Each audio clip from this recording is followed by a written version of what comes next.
다 함께 일어나셔서 종료주일이자 순환주일 예배를 하나님 앞에 올려드리겠습니다.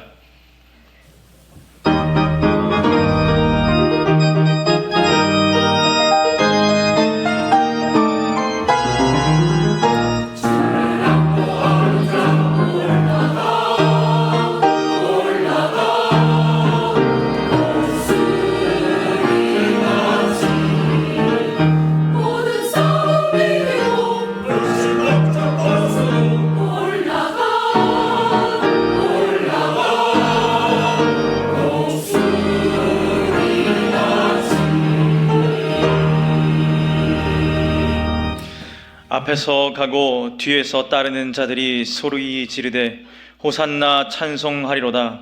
주의 이름으로 오시는 이여 찬송하리로다. 오는 우리 조상 다윗의 나라여 가장 높은 곳에서 호산나 하더라. 하나님은 영이시니 예배하는 자가 영과 진리로 예배할지니라. 아멘. 사랑이신 주님 감사합니다.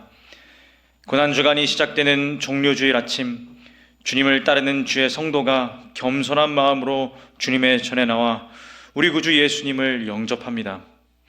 다윗의 자손으로 인류를, 우리를 구원하시기 위하여 오시는 주 예수님, 지금 이 시간 우리의 마음의 문을 엽니다.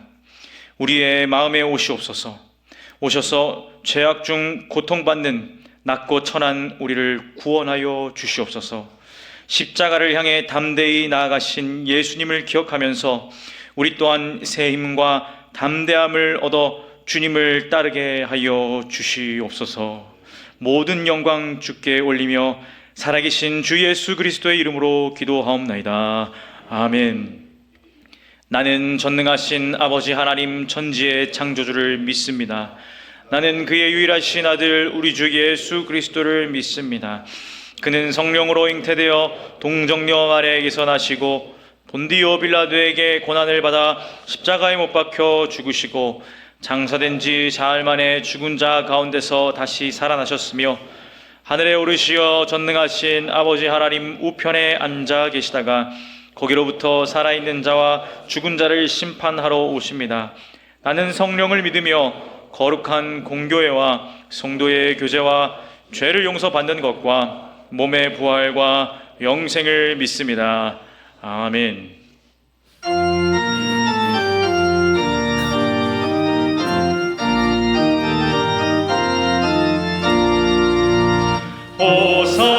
호산나 호산나 다 노래 부른다.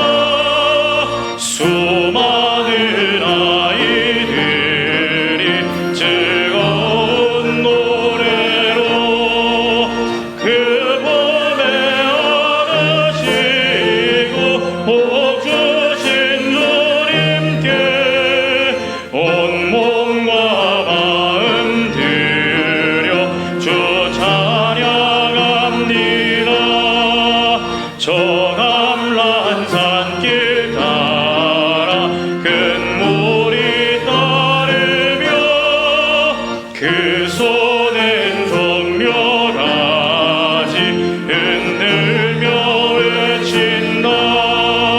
만왕의 왕주 예수 나귀를 타시고 그 어린이들 노래 다 받아주신다. 호산나 그 옛 노래 우리도 부르자.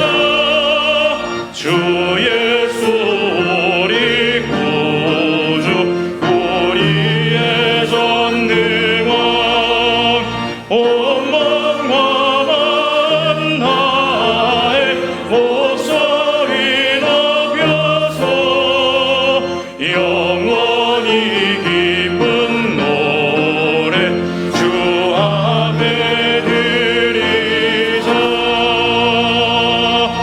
아멘.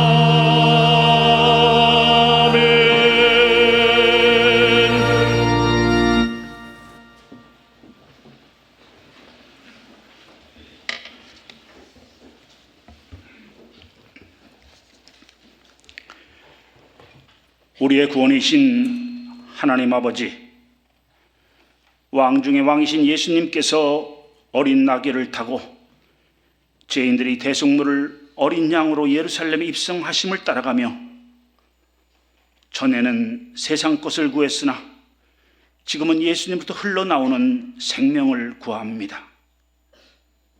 우리가 항상 예수님의 죽음을 몸에 짊어짐은 예수님의 생명이 우리 몸에 나타나게 하기 위함입니다. 우리가 맞아야 할 채찍에 맞으시고 우리가 져야 할 십자가를 대신 지고 모든 것을 다 내어주신 주님의 고난과 죽음이 말할 수 없는 큰 은혜이며 사랑임을 서로 고백하며 마음판에 새깁니다. 예수님 핏값으로 구원받은 성도로서 자기 십자가를 지고 예수님을 닮아가며 매일 믿음의 새 역사를 기록할 수 있기를 간구합니다. 예수 그리스도 구원의 복음이 전 세계 선교지마다, 북한은 물론 대한민국 방방곡곡에 전해지도록 우리를 사용하여 주시옵소서. 우리가 진리 가운데 있다면 그 어떤 고난도 역경도 죽음도 하나님의 사랑에서 우리를 끊어낼 수 없나이다. 힘들고 어려운 때일수록 허리를 묶고 기도의 자리를 지킬 수 있도록 성령님 은혜를 베풀어 주시옵소서. 하나님을 이용하며 살았던 우리들의 모든 악습을 제하여 주시고 쓰임받기에 합당한 깨끗한 그릇으로 정결케 하옵소서. 사탄은 예나 지금이나 교묘하게 예수님 구속의 은총을 무용지물로 만들고 성령의 역사를 부인하며 세상 이론으로 하나님의 진리를 대신하여 우리를 하나님의 사랑으로부터 끊어내려 하오니, 교회는 오직 말씀과 기도와 성도들이 영을 살리는 일에 전념하며 말세지말의 어떤 환경도 극복해 나갈 수 있는 성도들로 양육하고 보호하는 교회의 역할을 능히 감당할 수 있기를 간절히 기도합니다. 4월 10일 국회의원 선거에서 자유 대한민국 헌법을 수호하며 북한의 주체 사상에 물들지 않고 모든 환란에서 하나님이 지켜주시고 오늘에 이른 대한민국에 합당한 국회의원들이 선출될 수 있도록 긍휼을 베풀어 주시옵소서. 고난주간 새벽 기도회를 통하여 주님 겪으신 고난에 동참하며 우리도 누리게 될 예수님이 찬란한 부활을 기다립니다. 이 시간 세례 입교 예식을 거행하고자 합니다. 죄인된 옛사람은 죽고 예수 그리스도의 죽으심으로 다시 살아난 귀한 성도들의 영과 혼과 육을 성령님께서 보호하시고 하나님의 자녀로서 구별된 삶을 살 수 있도록 붙들어 주시옵소서.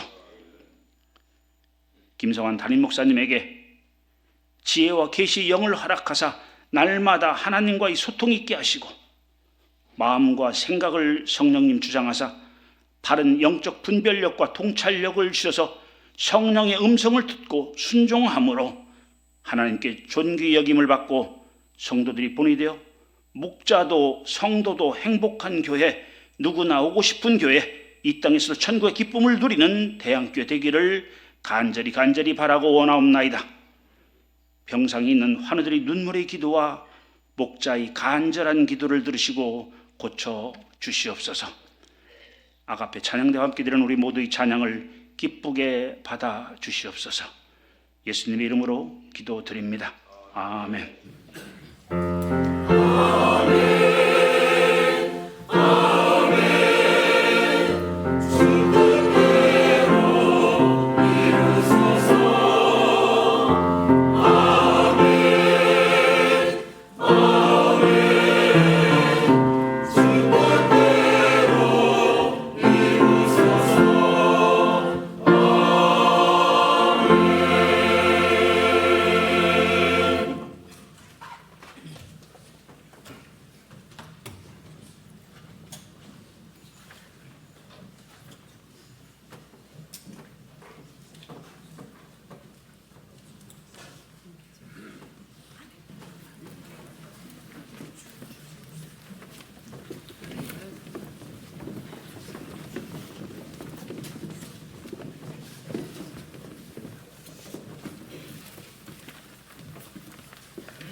오늘 우리에게 주시는 하나님 말씀은 스가랴 9장 9절에서 10절 말씀입니다.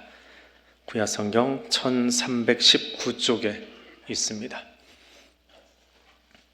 스가랴 9장 9절과 10절 말씀 제가 읽어드립니다. 시온에 따라 크게 기뻐할지어다. 예루살렘에 따라 즐거이 부를지어다. 보라, 내 왕이 내게 임하시나니 그는 공의로우시며 구원을 베푸시며 겸손하여서 나귀를 타시나니 나귀의 작은 것 곧 나귀 새끼니라. 내가 에브라임의 병거와 예루살렘의 말을 끊겠고 전쟁하는 활도 끊으리니 그가 이방 사람에게 화평을 전할 것이요 그의 통치는 바다에서 바다까지 이르고 유브라데 강에서 땅 끝까지 이르리라. 아멘. 인류가 쓰고 있는 자원 중에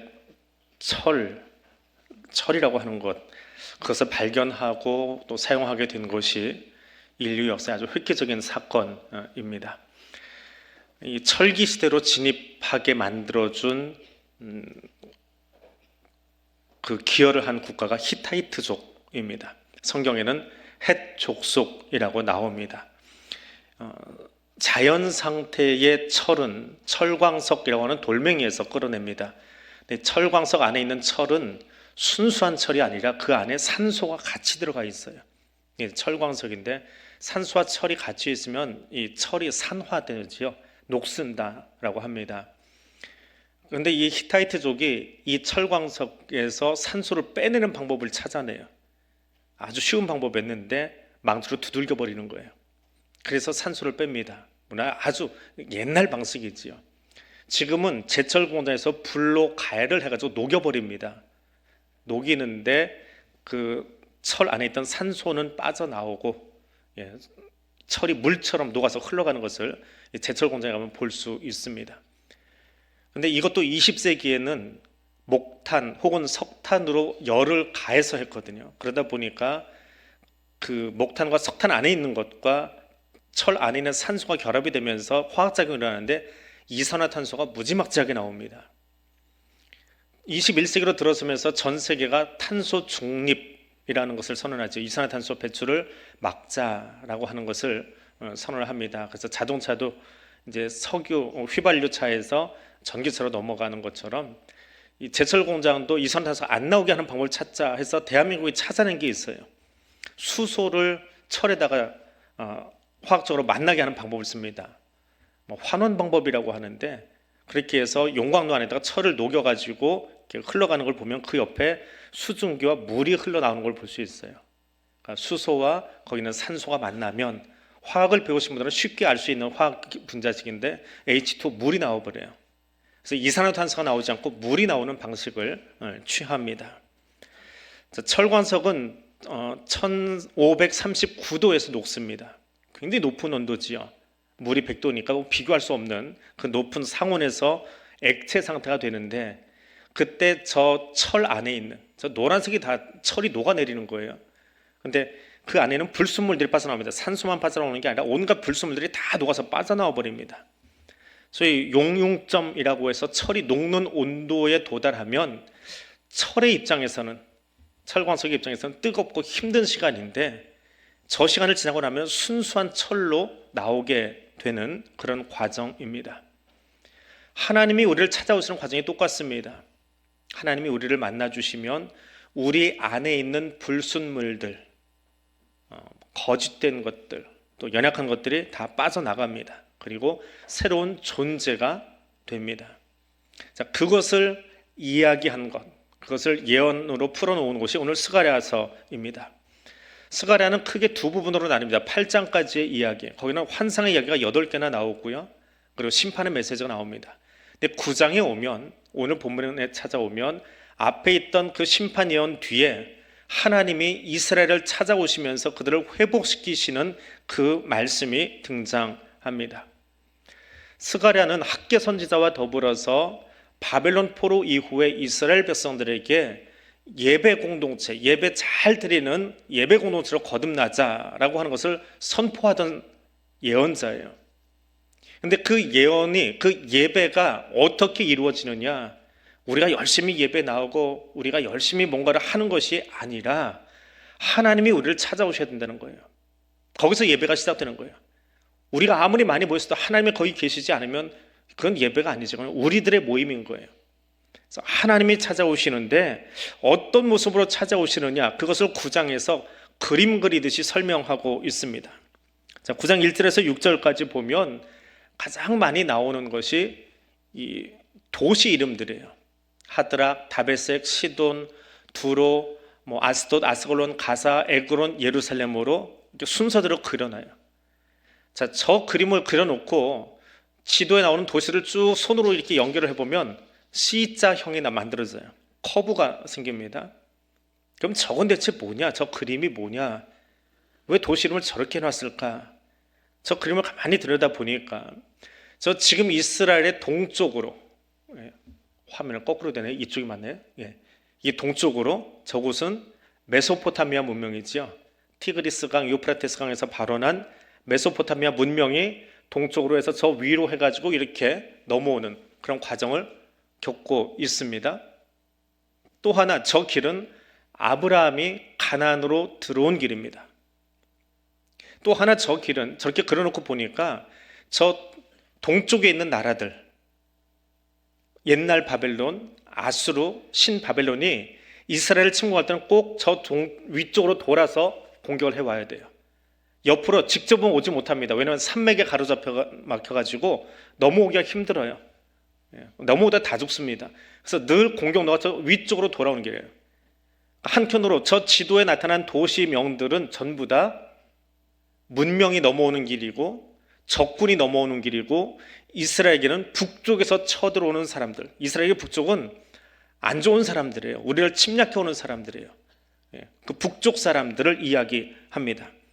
그런데 하나님이 저 길을 따라오신대요. 그 문명의 길, 침략자들의 길, 그 길을 하나님이 따라오세요. 그것을 묘사한 것이 9장입니다. 그럼 하나님은 왜 저 길을 통해서 오실까? 하나님은 공의를 펼치기 위해서 그 땅으로 오십니다. 공의를 펼치기 위해서.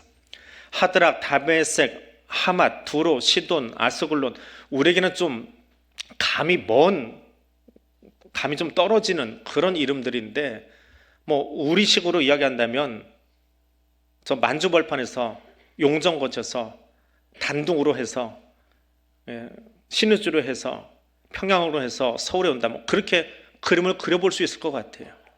그 길로 내려오고 있는 거예요. 근데 하나님이 그 길을 지나오세요. 그 도시들은 어떤 도시요? 우리를 위협하던 도시예요. 이스라엘을 위협하고 못 살게 굴던 그 도시와 나라들인데 하나님이 그 도시들을 지나오십니다. 물론 하나님이 걸어서 오시는 건 아니지만 묘사를 그렇게 하는 거예요. 은유적으로. 자, 예를 들어서 두로와 시돈, 지금의 레바논 안에 있는 도시들입니다.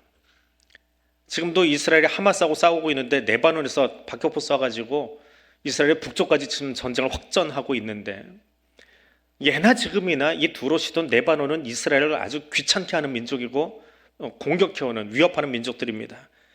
그런데 레바논 하면 떠오르는 게 있어요. 레바논 하면 떠오르는 가장 좋은 자원이 하나 있습니다. 그게 뭐지요? 백향목. 레바논의 백향목. 최고의 목재입니다. 이게 중동 지역의 최고의 목재예요.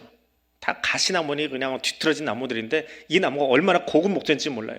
그것으로 집을 짓거나 남아도니까 그것으로 배도 만들어요.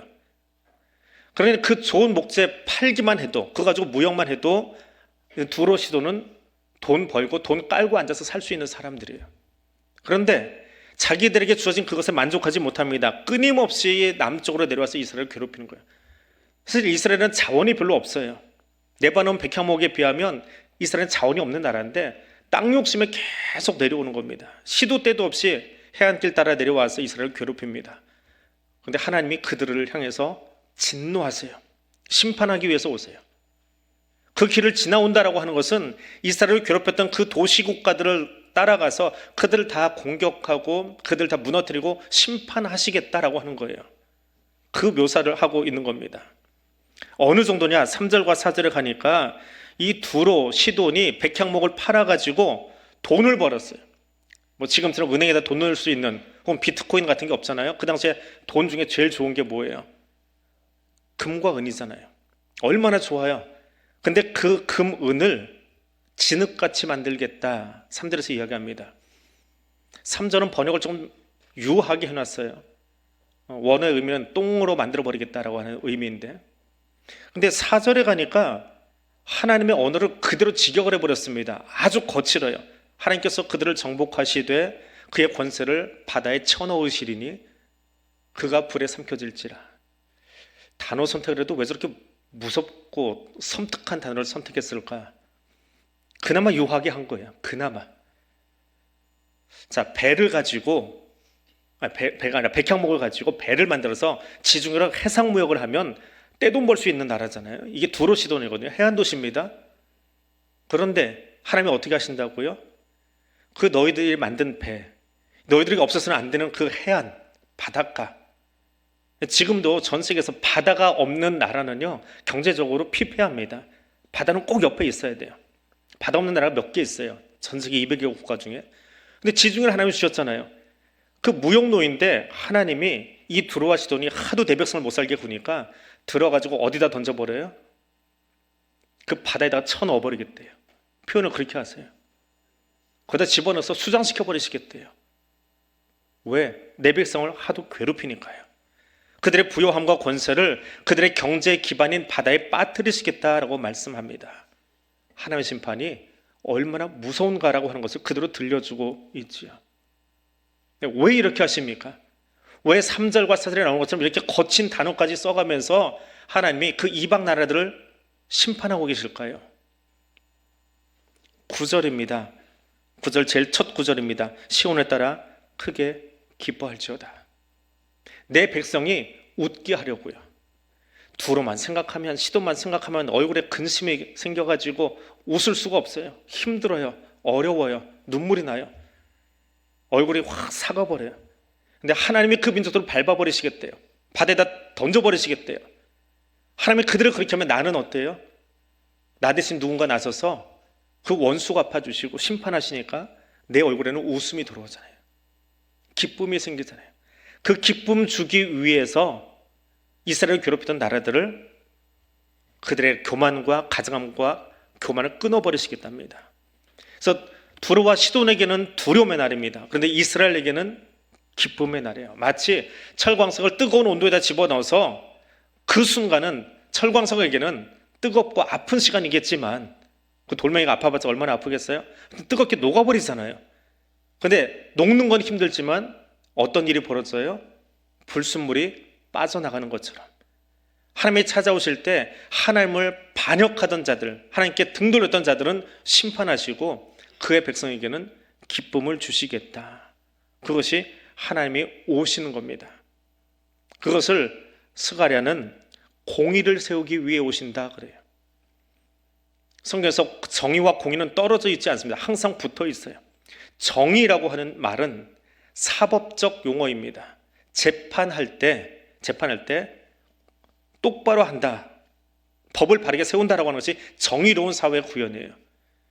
근데 표는 그렇게 붙여놨어요. 경찰서에도 붙이고 뭐 사방구도 붙여져 있습니다. 정의로운 사회를 만들겠습니다. 근데 그 정의로운 사회를 진짜 만드냐라고 하는 게 또 문제예요. 단어는 좋은데 정의로운 사회가 만들어지냐? 그것은 공의예요. 그 정의로움이 돈 있는 사람에게는 적용이 좀 덜 되고 돈 없는 사람은 더 많이 뜯어가 버리고, 이건 공의가 아니에요. 이건 불법이에요. 모든 사람이 공평하게 세금도 낼 수 있어야 되고요, 공평하게 국가로부터 보호도 받을 수 있어야 돼요. 이게 공의로움이에요. 근데 세상 정부는 그 공의로움을 행치 않아요. 정의는 법에 명문화되어 있지만 공의는 유전무죄예요.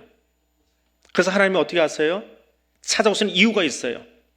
공의롭게 이 땅을 보시겠다는 거예요. 돈 때문에, 힘 때문에, 우력 때문에 함부로 취급당하는 사람들이 생기지 않도록 하나님의 통치를 공의롭게 펼치겠다.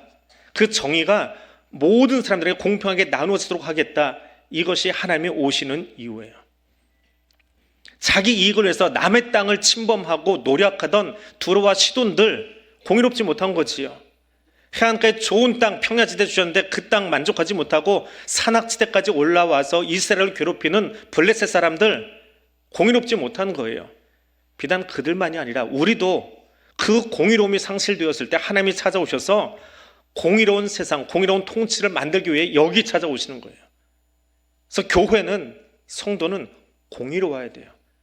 하나님이 오셨으면, 하나님이 함께 하신다면 우리는 공의로운 세상을 만들어 가야 돼요. 그것이 하나님이 찾아오시는 이유입니다. 그리고 교회는 그 공의로운 세상을 세워가기 위해서 기도해야 합니다. 그것이 종려주일의 첫 번째 기도 제목입니다. 두 번째로 하나님은 구원하기 위해서 오십니다. 하나님은 저 길을 따라오시는데 말 타고 자동차 타고 전투기 몰고 오시는 것 아닙니다. 한때는 문명의 전달로였고 한때는 이방 민족의 침입의 경로였던 것을 하나님이 지나가세요. 이방 민족에게는 심판의 시간이고 무력과 힘으로 세워진 나라들에게는 이것이 전부가 아니구나, 우리가 가장 센 줄 알았는데, 우리는 아무도 못 넘어뜨릴 줄 알았는데 야훼 여호와께서 지나가시니까 우리는 다 엎드러지는구나, 그것을 보는 거지요. 하나님이 지나가시는데 그 앞에 힘 자랑하던 사람들이 다 넘어져 버려요. 돈 자랑하던 사람들이 다 무너져 버리고 금이 똥이 돼 버리고 있어요. 무력을 자랑하던 사람들이 바다에 빠져버리고 있어요. 근데 그것을 보는 이스라엘은 어떤 느낌이에요? 맨날 저 사람들 때문에 두로, 시돈, 아스글론, 에글론 걔들 때문에 힘들고 어렵고 눈물 났는데 하나님이 그들을 눌러버리시는 걸 보니까 우리는 보호자를 만난 기분이지요. 힘이 딸려서 친구하고 우당탕 하고 있는데 뭐가 안 되고 있는데 아빠가 나타나서 니들 뭐냐? 그 한마디에 내가 힘을 얻는 것처럼 하나님이 오시는 것이 내게는 구원이더라 라고 하는 거예요. 침략의 경로를 여호와 하나님이 지나가서 정리하실 때 이스라엘은 하나님이 나의 그늘 되어주시고 요새가 되어주시고 피난처가 되어주신다라고 하는 말입니다. 세상의 폭력으로부터 우리를 보호해 주시는 거지요. 그것이 하나님이 이 땅에 오시는 이유이고 종려주일에 예루살렘에 들어가시는 이유입니다. 제가 정말 좋아하는 기도문이 하나 있습니다. 외우지는 못해요. 그런데 내용만 대충 이렇게 살피고 있어도 너무 좋아서 신방 때나 혹은 필요할 때 이 기도문을 종종 인용합니다. 한번 들려드린 것 같기도 한데요. 독일 찬송가 뒤쪽에 있는 그 기도문입니다. 그 중간 부분이에요. 저 윗부분도 있고 아랫부분도 있는데 중간 부분의 내용입니다. 주님이 그대 뒤에 계셔서 못된 사람이 나쁜 계획에서 그대를 보존해 주시기를 바랍니다. 주님이 그대 아래에 계셔서 그대가 떨어지면 받아주시고 그대를 덫에서 끄집어내 주시기를 바랍니다. 주님이 그대 안에 계셔서 그대가 슬퍼할 때에 그대를 위로해 주시기를 원합니다. 주님이 그대 둘레에 계셔서 남들이 그대를 덮칠 때 막아주시기를 바랍니다. 길 떠나는 이를 위해 드리는 기도라는 제목이 붙어 있습니다. 예배를 마치고 나가는 성도들에게 독일 교회 목사들이 해주는 기도, 전형적인 기도를 찬송가 뒤에다 써놨습니다. 길을 걸어갈 때, 이제 길을 떠날 때 그 등 뒤에 계신 하나님, 혹은 내 발 아래 손을 대어주시고 넘어지지 않게 실족하지 않게 받쳐주시는 그 하나님의 손, 덫에 안 걸리게 하시는 것이 아니라 덫에 걸렸을지라도 거기서 꺼내어 주시는 하나님, 위로받고 싶을 때 누가 뒤에서 나를 끌어안아주면 허용해주면 좋지요. 그 등 뒤에서 나를 위로해 주시는 그 하나님, 하나님 그거 하려고 여기 오신다는 거예요. 그 위로 주시려고, 그 손으로 우리의 발 받쳐주시려고 이 예배 자리에 오신다는 거예요. 그리고 그 예배를 드린 뒤에 우리가 길을 떠날 때, 길 나갈 때 하나님이 그렇게 우리 등 뒤에서, 우리 옆에서, 우리 아래에서 손 내밀어서 잡아주시고 안아주시고 받쳐주시고 위로해 주시더라라고 하는 거예요. 그 하나님의 위로하심 때문에, 보호하심 때문에 너희는 기뻐하라. 시온의 딸들아 기뻐하라. 우리 기뻐하라 라고 말합니다. 예수님이 왜 예루살렘 들어가셨습니까? 저 일 하시려고요. 그래서 나귀만 생각하고 십자가만 생각하지 마세요. 그 뒤에 진짜 큰 그림은 뭐예요? 죄로 말미암아서 늘 우울해하고 죽었던 우리들을 거기서 구속해 주시고 예수 십자가 앞에서 우리의 죄는 용서받고 자유함을 누리고 기쁨을 누리게 하기 위해서, 그리고 오늘도 그 용서받은 죄인들이 예수님을 요새 삼아서 피난처 삼아서 그분이 나의 그늘 되어주시기 때문에 감사하며 구원의 은총을 누리며 살 수 있도록 해주시려고 지금 여기 와 계십니다. 그 하나님이 주시는 구원의 은총이 오늘 여러분과 함께 하기를 축복해 드립니다. 세 번째로 겸손함으로 나귀 타고 오시는 하나님을 우리에게 들려주고 있습니다.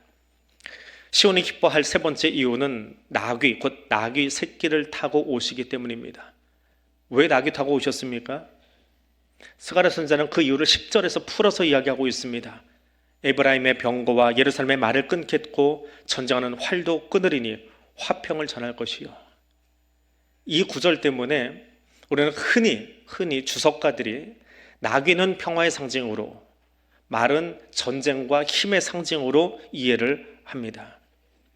그래서 저 위에 다메섹으로 돌아와서 유대로 이르는 길을 나귀 타고 오시는 예수님, 그분이 군사력을 동원해서 무력으로 오시는 그런 예수님이 아니라 제국주의 힘을 자랑하던 아수르 바벨론 그 땅으로부터 지금 유대로 오고 계시잖아요. 거기를 평화의 상징인 나귀 타고 오신다. 이게 일반적인 해석입니다. 그런데 이 성경 해석은요, 다 통일되어 있는 건 아니에요. 여러 가지 해석들이 있는데 그 여러 가지 해석들을 이렇게 쭉 훑어보다 보니까 재밌는 이야기들이 많이 있어요.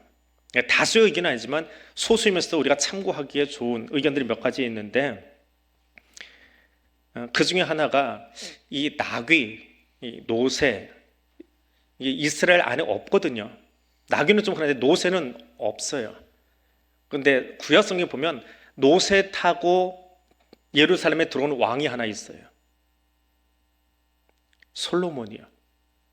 이 노새는 이종 교배종이라고 합니다. 서로 다른 동물을 교배시켜서 만들어냈어요. 이상하게 만들어져서 이 노새는 생식 기능이 없어요. 그러니까 새끼를 못 낳아요. 그러니까 노새는 만들 수는 있는데 노새끼리 결혼을 못 해요. 새끼를 못 낳아요. 이 유전자가 그렇게 조작이 돼가지고.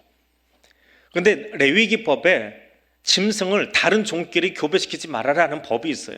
그래서 이스라엘 안에는 노새가 없습니다. 노새는 다 수입해 와야 돼요. 그러니까 이스라엘 안에는 원래는 없었고 언제부터 들어왔는지 몰라요. 한 다윗 이후에 들어왔을까 싶어요. 그래서 솔로몬 당시의 노새는, 누가 그렇게 썼어요?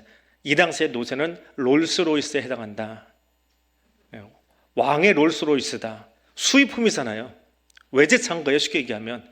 나귀는 몇 마리 있는데 서밀로 타는데 노새는 없어요. 이게 가격이 얼마인지 성경에 안 써 있어서 이제 해석 과정에서 나오는 건데, 그 롤스로이스를 솔로몬이 타고 예루살렘에 들어갔다라고 딴지 걸고 싶은 주석가들의 이야기지요.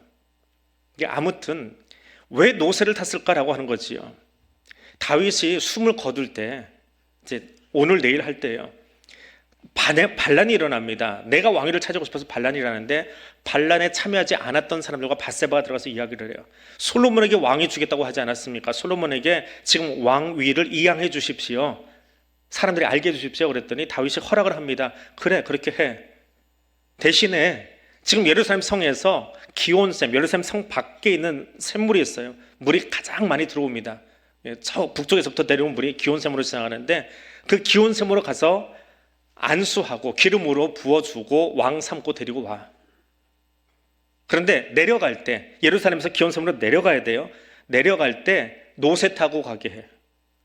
말 타고 가지 말고 노새 타고 가게 해. 그것 때문에 놀스로에서는 엉뚱한 이야기도 나오긴 하는데, 왜 노새입니까? 말은요 속도가 빨라요. 왕이 큰 말에 타가지고 속도 내고 가면 뭔가 급한 일 생겼구나, 큰일 났구나 하고 백성들이 긴장을 한다는 거예요. 근데 노새는 자그마하고 속도가 느려요. 그래서 거기에 폼은 안 나지만 그 쬐끄만한 노새 위에 왕이 올라타서 가고 있으면 뭔가 천천히 우리 옆을 지나면서 할 이야기가 있으신가 보구나, 우리에게 좋은 소식 주려고, 평화의 소식 주려고 노새 타고 지나가는구나, 그렇게 이해를 한답니다. 당시에 이스라엘만 그런 것이 아니고 중동에 있는 많은 나라들이 왕이 편안한 소식을 전할 때는 나귀나 노새를 타고 지나갔대요, 백성들 옆을.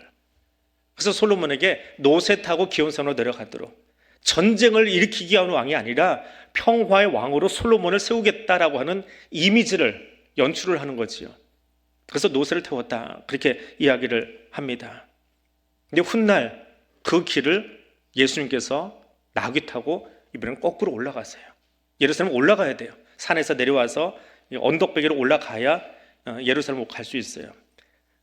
아까 일부 예배 끝나고 교육자들하고 잠깐 이야기를 나누는데 오늘 지금 예루살렘 난리 났습니다. 이 시간에 종려주일 행사하거든요.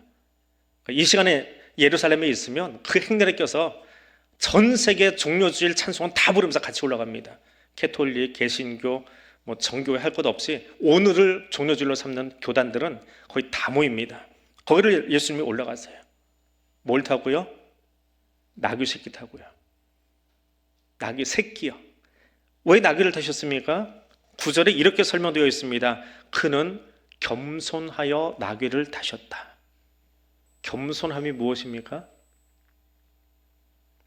이 겸손함이라는 히브리어는 의미가 굉장히 많아요. 근데 우리는 보통 겸손하다 그러면 교만하지 않고 좀 머리 숙일 줄 알고 스스로 낮출 줄 알고 그런 겸손, 성품의 겸손을 이야기하는데 오늘 여기 나오는 겸손은 그 겸손이 아니에요. 겸손하게 낙이 탔다라고 하는 말은 그 말이 아니에요.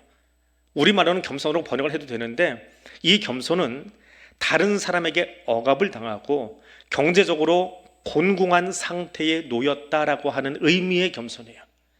그래서 신약 성경에서는 이 말을, 이 문장을 무엇으로 번역하느냐 하면 바울이 번역을 했어요. 예수님이 하나님과 동등하신 분이지만 그와 동등됨을 취할 것으로 여기지 아니하시고 스스로 자기를 비워 낮추어서 비천하여져서라고 하는 말이에요. 스스로 비천해진 거예요. 갑자기 사업이 망해서 비천해진 것이 아니라 스스로 그 모든 부와 권력을 다 포기하고 하나님 보좌 포기하고 비천하여져서 구유로 오신 것. 스스로 비천하게 낮추어져서 죄수들이 지는 십자가에 달려 돌아가신 것. 그것이 비천함이다. 그것을 다른 말로 히브리어로 번역하면 겸손에 해당하는 단어가 돼요. 그 겸손함으로 이 나귀를 타셨다라고 이야기합니다. 멸시천대 받으려고 오신 거예요. 십자가라는 단어보다 더 큰 단어예요. 멸시와 천대를 받으시려고, 내가 받아야 될 그 멸시와 천대를 주님이 받으시려고 여기 오신 거예요. 그것이 겸손함이에요. 그래서 이사야 53장에 가면 우리에게 오실 메시아가 어떤 분인지를 노래하는 노래가 몇 개 나와요. 그 중에 하나가 53장을 종의 노래라고 부릅니다. 메시아에 대한 묘사를 하고 있는데 거기에 우리에게 오실 메시아는 어떤 분이냐? 도무지 흠모할 만한 아름다운 것이 없는 분이다. 왜요? 왕으로 왔으면 왕복 입고 말 타고 얼마나 폼나요. 그런데 구유 위에 오셨고요. 채찍에 맞아서 온몸은 엉망이 되었고요. 죄수가 되어 십자가에 못 박혀 있으니 볼 게 뭐가 있어요. 얼마나 초라하다 못해 비천한 자예요. 그것이 우리에게 오실 메시아예요. 근데 왜 그 모습을 스스로 취하셨습니까? 피할 수 있고 안 하실 수도 있는데 왜 하셨어요? 우리에게 구원 주시려고요. 우리에게 생명 주시려고요. 그것이 겸손함이라고 하는 단어입니다. 우리에게 생명 주시기 위하여 스스로 비천하여져서 나귀를 타고 오신 주님. 그 행렬이 오늘 시온에게, 그리고 종려주일에 예루살렘에, 그리고 오늘 종려주일 예배드리는 여러분에게 하나님이 그 은혜를 허락하시더라라고 하는 메시지입니다. 오늘 말씀을 맺습니다. 종려주일은 이 스가랴의 예언이 예수님에 의해서 성취된 것을 감사하며 드리는 예배입니다. 우리는 종려주일 하면 나뭇가지 흔드는 거나 나귀 한 마리만 생각하고 끝나요. 근데 그 한 구절, 스가랴의 이 한 구절을 인용할 때에 스가랴가 담고 있던 이 큰 이미지를 다 기억하지 못한다면 우리는 오늘도 길거리에 나뭇가지 하나 흔들다가 끝나버리는 종려주일이 될 수밖에 없습니다. 왜 오셨다고요? 이 땅에 무너진 정의와 공의를 바르게 세우기 위해서. 하나님의 공의로움, 우리의 공의로움이 아니에요. 나의 공의로움이 아니에요. 하나님의 공의로움이 이 땅에 임하도록, 그 공의로움으로 다스려지도록 이 땅을 위해서 기도하는 종려주일 되시기를 바랍니다. 정치적으로, 경제적으로, 사회적으로 곤고하고 아파하는 이 땅의 사람들을 위해서, 영원한 생명이 무엇인지 알지 못하는 그 사람들을 위해서 십자가에서 죽으시고 부활하신 예수 그리스도의 아름다움을 전하는, 그래서 저들로 하여금 생명에 이르게 하는, 구원에 이르게 하는 그 일을 하기 위해서 그것이 우리의 기도 제목이 되는 이 예배가 될 수 있기를 원합니다. 무엇보다 겸손한 왕으로 스스로 비천해져서 나귀 타고 오신 그 주님을 향해서 오늘도 구원에 이르지 못한 자들을 하나님 구원하여 주옵소서. 우리를 구원하소서. 호산나 찬송과 경배를 올려드리는 그런 예배자 되시기를 바랍니다. 오늘 그 마음으로 함께 기도하겠습니다. 하나님의 공의가 이 땅에 가득하기를 원합니다. 호산나 우리를 구원하여 주옵소서. 아직도 구원의 반열에 끼지 못한 우리 이웃들 향해서 저들이 그 구원의 대열에 낄 수 있도록 저를 위해 충고하며 기도할 수 있기를 원합니다. 십자가 복음을 들고 나아가 증거하기를 원합니다. 그 복음을 증거하며 예수 생명을 전하는 교회 되기를 원합니다. 이 세 가지 기도 제목으로 우리 2분 정도 통성으로 기도하겠습니다. 사랑의 하나님 감사합니다. 스가랴를 통해서 우리에게 들려주시는 나귀 타고 오신 예수 그리스도 메시아의 모습을 오늘 우리가 보았습니다. 나귀에 앉으셔서 주님이 하고자 하셨던, 하나님이 이 땅에 하고자 하셨던 가장 아름다운 사역이 무엇인지를 오늘 우리가 보았습니다. 들었습니다. 하나님 이 땅에는 자신의 정의만 외치고 공의로움이 사라져버린 안타까운 세상인 것을 우리가 또한 기억합니다. 그러하기에 나의 정의, 나의 공의가 아니라 하나님의 공의를 외치고 하나님의 공의를 전하는 자 될 수 있기를 원하오니 성령 하나님 여기 우리와 함께하여 주옵소서. 여기 오셔서 우리 가운데 오셔서 하나님의 공의로움을 펼쳐 주시옵소서. 그리고 그 하나님의 공의를 외치고 전하고 기도할 수 있는 우리 교회가 되게 하여 주옵소서. 그리고 아직도 예수 그리스도의 십자가 복음을 듣지 못한 채 죽음을 향해 달려가고 있는 땅의 사람들을 향하여 호산나 우리를 구원하여 주옵소서. 기도하는 자 될 수 있도록 하나님 우리와 함께 해주시기를 원합니다. 그 복음 들고 일어서겠습니다. 그 복음 들고 나아가겠습니다. 그 복음 들고 나아가 하나님의 아름다운 덕을 전하며 외치는 예수의 사람들 될 수 있기를 원하오니 성령 하나님 여기 우리와 함께하여 주옵소서. 종려주일 아침 우리 위에 나귀 타고 예루살렘에 입성하신 예수님을 기억하며 예배자로 나왔습니다. 하나님 이곳에 동일하게 임하셔서 우리 향한 구원의 복음을 들려주시니 감사합니다. 겸손한 왕으로 나귀 타고 오셔서 우리에게 하나님의 공의와 구원의 기쁨을 알려주시니 감사합니다. 하나님의 아름다운 덕 십자가의 복음을 들고 일어서겠습니다. 하나님께서 예수 그리스도를 통해 확증해 주신 십자가 사랑을 전하겠습니다. 주여 우리의 입술과 삶을 사용하여 주시옵소서. 예수님 이름으로 기도드립니다. 아멘. 이 시간에는 우리 성례식 진행하도록 하겠습니다. 먼저 입교 예식부터 진행하도록 하겠습니다. 어제 당회문답을 마친 학생 2사람 입교합니다. 이름 부를 때 그 자리에서 대답하며 일어서 주십시오. 김유빈, 김태인. 입교는 부모의 서약으로 유아세례를 받은 우리 학생들이 장성하여서 가정과 교회에서 잘 자라고 또 당회 앞에서 신앙 고백을 하였기에 주의 성찬에 참여하는 것을 허락하는 예식입니다. 입교하는 우리 두 학생에게도 또 함께 이 학생들을 우리 교회의 정식 교인으로 받아들이는 우리 성도분들에게도 또 하나님의 은혜가 함께할 수 있기를 원합니다. 우리 유빈이, 태민은 두 손, 오른손 들고 제가 묻는 말에 아멘으로 크게 답해 주시기 바랍니다. 여러분은 유아세례를 받을 때에 부모님들이 대신하였던 신앙 고백과 서약을 이제는 장성하였으니 자신의 것으로 확신합니까? 조금 더 크게 대답해 보세요. 여러분은 전능하사 천지를 창조하신 하나님 아버지를 믿으며 그 독생자 우리 주 예수 그리스도와 그의 구원하여 주심을 믿고 성령을 믿음으로 삼위일체 되신 하나님을 확실히 믿습니까? 여러분 예수 그리스도를 구주로 믿을 뿐만 아니라 그의 가르침과 생활의 모범을 따라 살기로 서약합니까? 여러분 교인으로서의 의무와 권리를 바르게 행사하며 교회의 관할과 치리를 복종하고 교회의 덕을 세우는 데 힘쓰기로 서약하십니까? 감사합니다. 손 내리고 우리 같이 기도하겠습니다. 사랑의 하나님 감사합니다. 이 시간 주의 사랑하는 아들들 우리 김유빈, 김태인 사랑하는 자녀들이 주님 말씀 앞에 일어서서 또 손을 들고 서약하였습니다.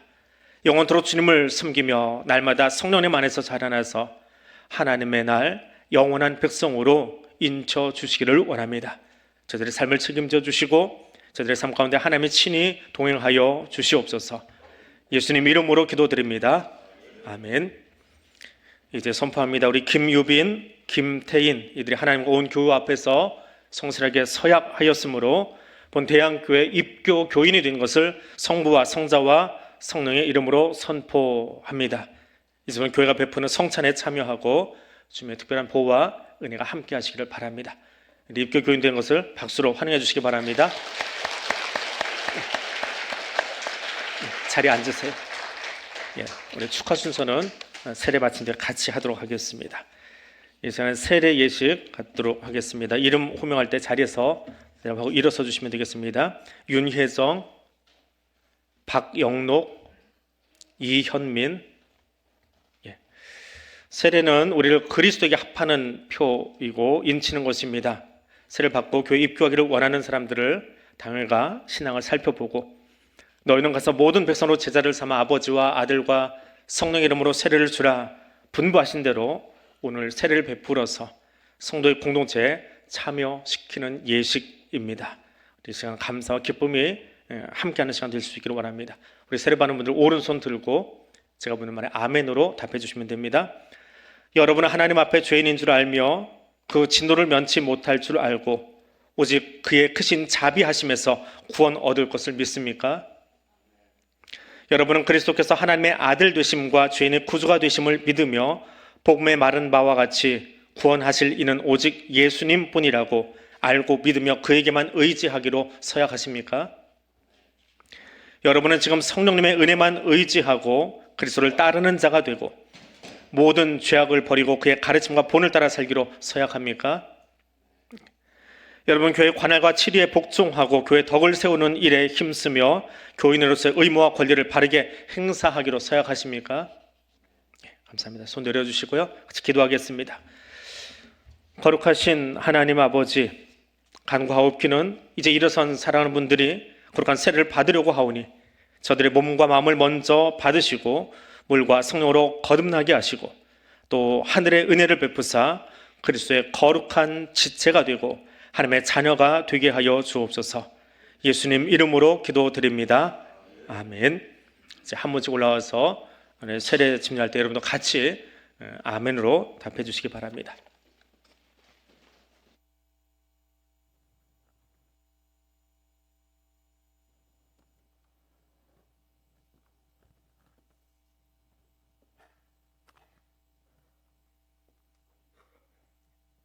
오셔서 여기 무릎 꿇고 여기 손 올려놓으시고요. 같이 기도하겠습니다.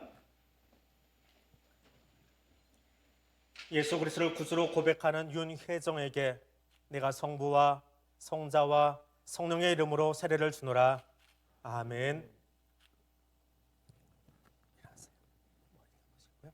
밑에 가서 계시면 돼요.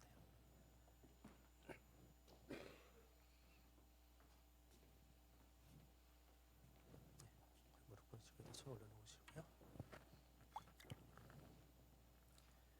예수 그리스도를 구주로 고백하는 이현민에게 내가 성부와 성자와 성령의 이름으로 세례를 주노라. 아멘.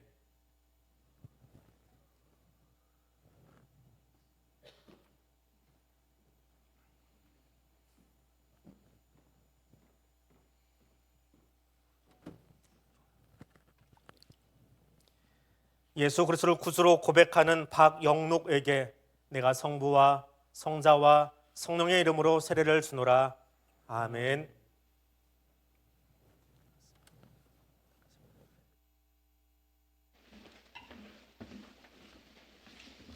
세 분 가운데로 와서 서주시기 바랍니다. 가운데로 와서 서주세요. 이제 선포합니다. 윤혜정, 박영록, 이현민 이분들은 오늘 거룩한 세례를 받아 대양교회 세례 교인이 된 것을 성부와 성자와 성령의 이름으로 선포합니다. 하나님의 돌보심과 인도하심이 함께 하시기를 바랍니다. 이 세 분을 위해서 한 번 더 경례박수 한번 쳐주시기 바랍니다. 예, 우리 입교한 친구들도 앞으로 나와주세요. 예, 옆에 같이 서주시기 바랍니다. 오늘 세례받은 세 분과 입교한 두 분 축하의 순서 갖도록 하겠습니다. 우리 장로님들 나오셔서 꽃다발 먼저 전달해 주시겠습니다.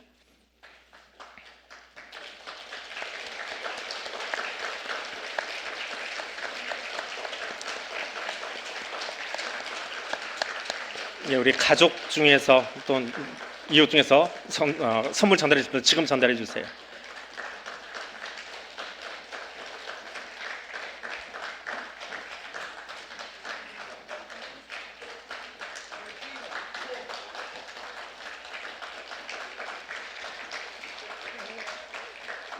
예, 오늘은 조금 특별한 축하 순서 갖겠습니다. 중등부가 예배 안 드리고, 그러니까 위에서 안 드리고 지금 예배를 같이 드리고 내려와 있습니다. 중등부 학생 둘이 입교를 하기 때문에 내려와 있는데요.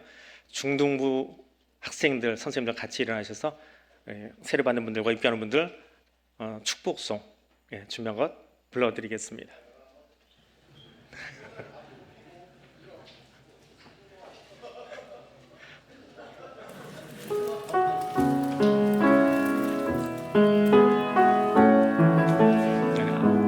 아시는 분들은 같이 불러주시면 더 좋을 것 같아요.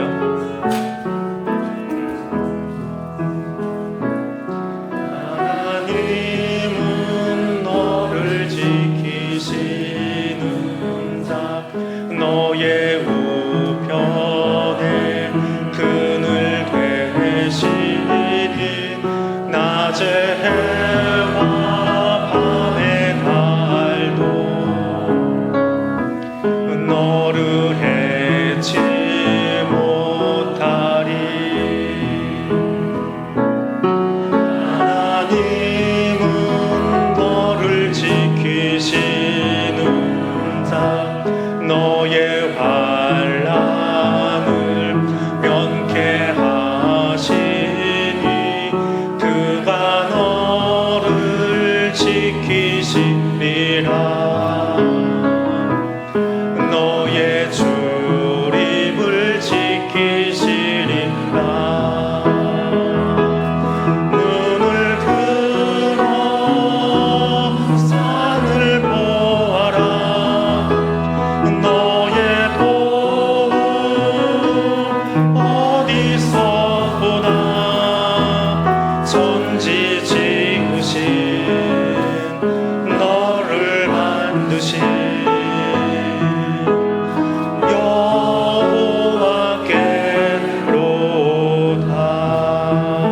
여호와께로다. 축하의 박수 한 번 더 보내시기 바랍니다. 예, 자리로 들어가시면 됩니다. 축하드립니다.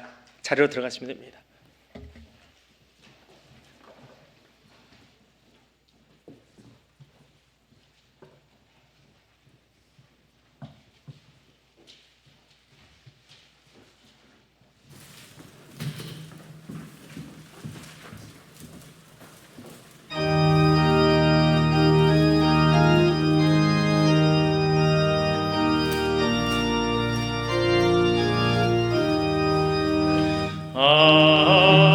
하나님의 은혜로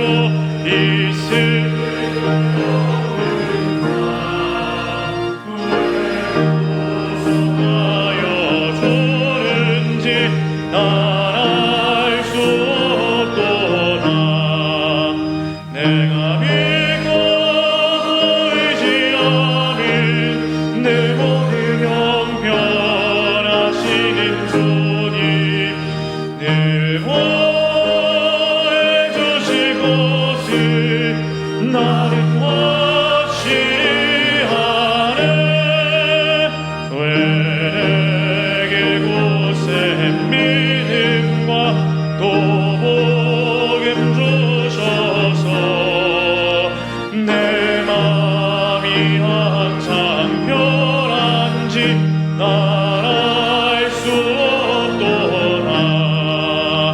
내가 믿고 또 의지하는 내 모든 형편 아시는 주님, 늘 보내 주실 것을 나는 확실히 아네. 왜 내게 성령 주셔서 내 마음 감동해 주 예수 믿게 하는지 난 알 수 없도다. 내가 믿고 또 의지하는 내 모든 형편 아시는 주님, 늘 보해 주실 것을 나는 확실히 아네. 주옵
은혜의 하나님 감사합니다.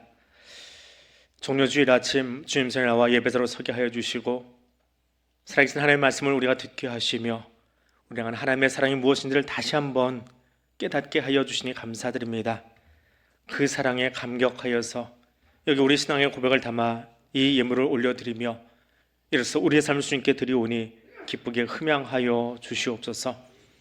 그리고 드려진 예물과 드려진 삶이 하나님의 나라를 위하여 더 아름답게 쓰여지도록 성령님 우리와 함께하여 주시옵소서. 예수 이름 알지 못하는 사람들 향해 이제 나아가겠습니다. 나가는 발걸음이 하나님 친히 동행하여 주시고 어느 자리 어느 곳에서든지 하나님의 영광 드러내는 자로 살아갈 수 있도록 저는 우리의 걸음과 우리의 삶을 사용하여 주시옵소서. 예수님 이름으로 기도드립니다. 아멘. 이제 다 일어나셔서 우리 파송의 찬송 함께 부르겠습니다.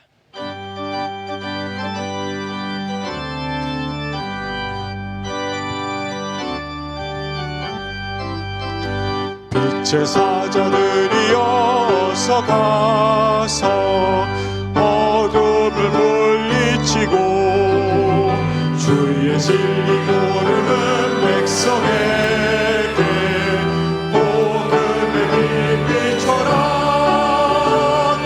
빛의 사자들이여 복음의 빛 비춰라. 죄로운 맘 밝게 비춰라. 빛의 사자들이여.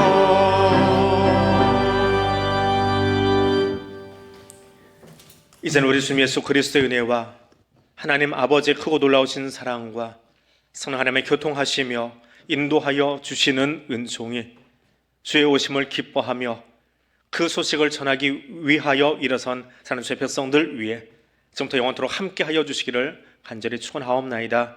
아멘.